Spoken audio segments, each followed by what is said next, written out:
جی علی بھائی، next question ہے. ایک دیوبندی حیاتی مفتی ہے، وہ کہتا ہے کہ پیسہ دے کر غلط کرنا کام ٹھیک ہے. امام ابو حنیفہ رحمہ اللہ کا فتویٰ ہے اس پر.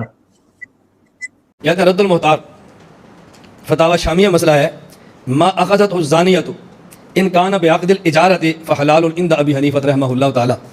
غیر مقلد اس کا ترجمہ کرتے ہیں کہ اگر کوئی عورت زنا کروائے اور زنا کروانے کے پیسے لے تو یہ اس کے زنا کروانے کا جو زنا کروا کے جو پیسے لیتی ہے نا، یہ پیسے حلال مال ہے. زنا کی کمائی حلال ہوتی ہے، حرام نہیں ہوتی.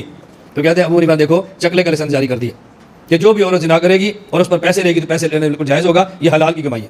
تو فقہ حنفی کتنی گندی فقہ ہے. میں نے بتایا کہ اعتراض صورت کیا اختیار کریں گے. امام صاحب نیک آدمی تھے، یہ مسئلہ انہوں نے نہیں لکھا، بعد میں لکھا اور ان کے کھاتے ڈال دیا. جواب سمجھیں.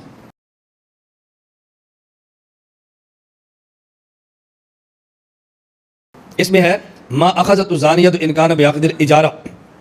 اجارہ کہتے ہیں معاملے کو کہ تم میرا کام کرو میں تمہیں پیسے دوں گا، یہ چیز مجھے دو میں تمہیں پیسے دوں گا. اس معاملے کا نام ہے اجارہ، اجارہ مالیہ. اب یہ اجارہ تین قسم کا ہے. نمبر ایک اجارہ صحیحہ، نمبر دو اجارہ فاسدہ اور نمبر تین اجارہ باطلہ. اجارہ صحیحہ یہ ہوتا ہے کہ جو کام ہے وہ تو جائز ہے اور ساتھ کوئی ناجائز شرط بھی نہیں ہے، یہ اجارہ صحیحہ ہے. اور اجارہ فاسدہ جو کام ہے وہ تو جائز ہے لیکن شرط ایسی لگا دی کہ جس شرط کی وجہ سے کام ناجائز ہو گیا. گارڈ رکھا بھی رات پہرا دو گے اور ساتھ ہماری شرط ہے کہ ہمارے ساتھ لوڈو بھی کھیلو گے، ہمارے ساتھ تاش بھی کھیلو گے، ہمارا وقت بھی پاس کراؤ گے، یہ اجارہ فاسدہ ہے. اور اجارہ باطلہ کہ جو کام ہے سرے سے وہ کام ہی ناجائز، سرے سے وہ کام ہی خنزیر ہم تمہیں بیچنا چاہتے تم لوگے، خنزیر کی بیع ہوتی نہیں ہے، یہ اجارہ باطلہ ہے. تو اجارہ صحیحہ، اجارہ فاسدہ اور اجارہ باطلہ، یہ بات سمجھیں. اب یہاں دو مسئلے ہیں کہ عورت نے زنا کیا اور اس پر پیسے لیے، یہ پیسے حرام ہیں یا حلال. نمبر دو، زنا پر اس عورت کو حد لگے گی یا نہیں لگے گی، یہ الگ مسئلہ ہے. ہم اس کو جائز بھی نہیں کہتے، حرام سمجھتے ہیں اور حد کے بھی قائل ہیں، حد کا انکار بھی نہیں کرتے. اور یہ جو مسئلہ ہے اس میں اصل مسئلہ کیا تھا اور انہوں نے ترجمہ کیسے کیا، عبارت دیکھیں تو بات سمجھ آئے. ما اخذت الزانیہ، وہ پیسے جو زانیہ نے لیے ہیں، ان کانا ہوا، وہ پیسے جو زانیہ نے لیے ہیں، بعقد الاجارہ، وہ اجارہ زنا کی وجہ سے ہیں، تو حلال ہے. امام حنیفہ کیا یہ ترجمہ غیر مقلد کرتے ہیں. عورت نے کسی آدمی سے اجارہ زنا کیا کہ تم مجھ سے زنا کر لو، مجھے اتنے پیسے دے دو، تو یہ پیسے امام صاحب کے حلال ہیں. جبکہ عبارت کا ترجمہ یہ نہیں ہے، آپ سمجھیں.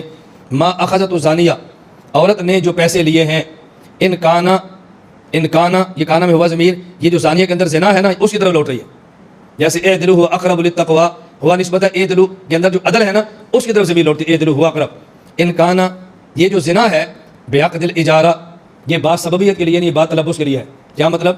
ایک آدمی نے عورت کو کام کے لیے رکھا کہ اتنے پیسے لو جھاڑو دے دیا کرو، اتنے پیسے لو صفائی کر دیا کرو، وعدہ ہو گیا. جب بات طے ہو گئی اس کے بعد کہا کہ ہماری ایک شرط ہے کہ میں تم سے بدکاری بھی زنا بھی کروں گا. اب دیکھو یہ جو زنا ہے یہ کیا ہے؟ متلبسن بعقد الاجارہ. متلبسن، عورت کے ساتھ اجارہ زنا نہیں ہے، عورت کو رکھا ہے مزدوری کرنے کے لیے، اور جب مزدوری کے ساتھ معاملہ طے ہو گیا، ہم تمہیں 5000 ماہانہ دیں گے، تم یہ کام ہمارے گھر کا کیا کرو گی، ہو گیا طے، تنخواہ طے ہوگی، ساتھ ہماری شرط ہے کہ میں تم سے زنا بھی کروں گا.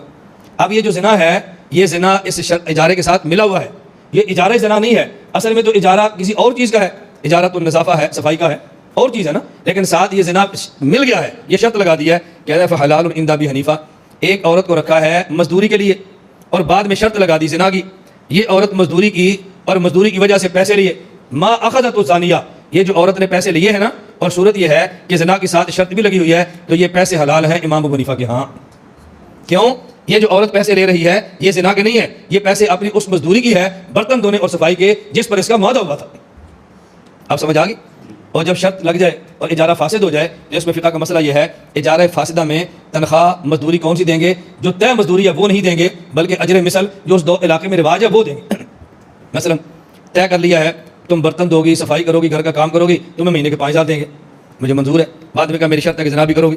اب اجارہ صحیح تھا لیکن اب شرط کی وجہ سے فاسد ہو گیا. اب یہ عورت 1 ماہ کام کرتی رہی، زنا نہیں، کام کرتی رہی، لیکن اجارہ تو فاسد ہوا نا شرط کی وجہ سے، وہ زنا نہیں کر رہی، شرط یہ تھی. اور اگر اس نے زنا کر بھی لیا، اب جو تنخواہ لے رہی ہے وہ زنا کی وجہ سے یا اصل کام کی وجہ سے؟ کیوں؟ جو تنخواہ طے ہوئی ہے اس میں زنا نہیں تھا، زنا کی شرط لگائی ہے تنخواہ کے طے ہونے کے بعد، لیکن چونکہ زنا کی شرط لگ گئی اب اجارہ فاسدہ ہو گیا. اب اس کو 5000 تنخواہ نہیں دیں گے. دیکھیں گے اس گاؤں میں، اس محلے میں یہ کام کرنے کی عورت تنخواہ کتنی لیتی ہے. اگر 3000 لیتی ہے تو اس کو 3000 دیں گے، 4 لیتی ہے تو 4 دیں گے، 6 لیتی ہے تو 6 دیں گے. اب متعین مزدوری ختم ہو جائے گی، جو مزدوری چل رہی ہے وہ دیں گے، اسے کہتے ہیں اجر مثل.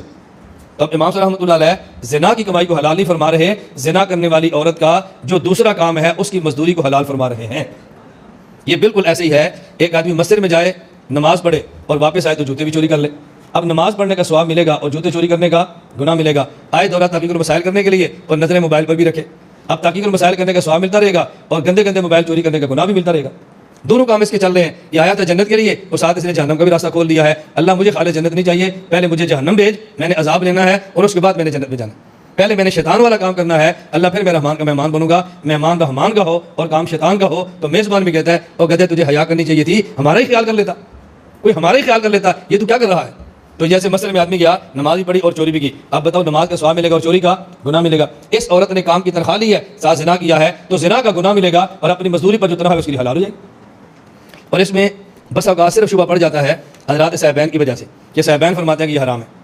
بھائی جب امام صاحب کہتے ہیں حلال ہے، صاحبین کہتے ہیں کیوں حرام ہے؟ وجہ کیا ہے؟ اس کی وجہ بڑی صاف لکھی ہے، وَإِنْ كَانَ بِغَيْرِ عَقْدٍ فَحَرَامٌ اتِّفَاقًا لِأَنَّ أَخَذَتْهُ بِغَيْرِ حَقٍّ.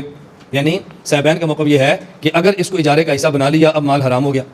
امام صاحب فرماتے ہیں اجارے کا حصہ نہیں اس لیے حلال ہو گیا. اس کا معنی کہ نزاع لفظی یا نزاع حقیقی نہیں. اگر اس کو اجارے کا حصہ مان لیں گے تو امام صاحب بھی حرام کہیں گے، اجارے کا حصہ نہیں مانیں گے تو امام صاحب بھی حلال فرمائیں گے. تو یہ نزاع لفظی ہے، نزاع حقیقی نہیں ہے. ہم کہتے ہیں احناف پر اعتراض کرنے والوں کو سوچنا چاہیے. احناف کا موقف یہ الہدایہ میں ولا يجوز الاستئجار على الغناء والنوح وقضى سائر الملاهي لانه استئجار على المعصيه والمعصيه لا تستحق بالعقد. ہمارا موقف یہ ہے کہ کسی عورت کو صرف گانے کے لیے رکھنا یہ بھی جائز نہیں ہے. کسی عورت کو آدمی فوت ہو گیا اور نوحہ کے لیے رکھنا کہ میت پر تو نوحے کا ہے ہم تجھے پیسے دیں گے، یہ بھی جائز نہیں ہے. تو جن حضرات کے ہاں نوحے کر پیسہ لینا جائز نہیں ہے، جن حضرات کے ہاں گانے کے لیے اجرت لینا جائز نہیں ہے، ان کے ہاں زنا پر اجرت لینے کی گنجائش کیسی ہوگی؟ ہم ان باتوں کے قائل نہیں اور تم کہتے ہو جی احناف زنا پر پیسے لینے کے قائل ہیں. اللہ تعالی ہم سب کو بات سمجھنے کی توفیق عطا فرمائے.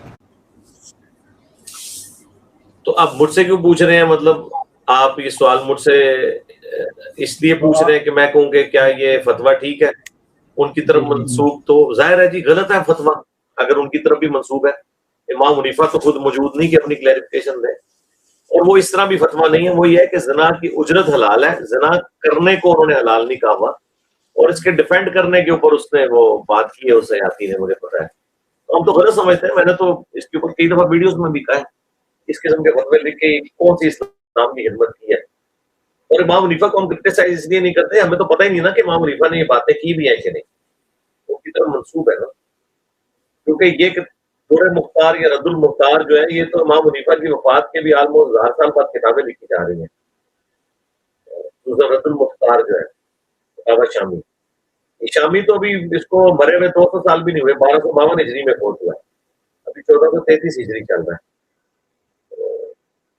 رد المختار اس نے لکھی ہے، اس قسم کے سارے پتھر لکھے ابن عابدین شامی نے. تو غلط ہے جی، وہ کہاں سے اجرت کی جائے تو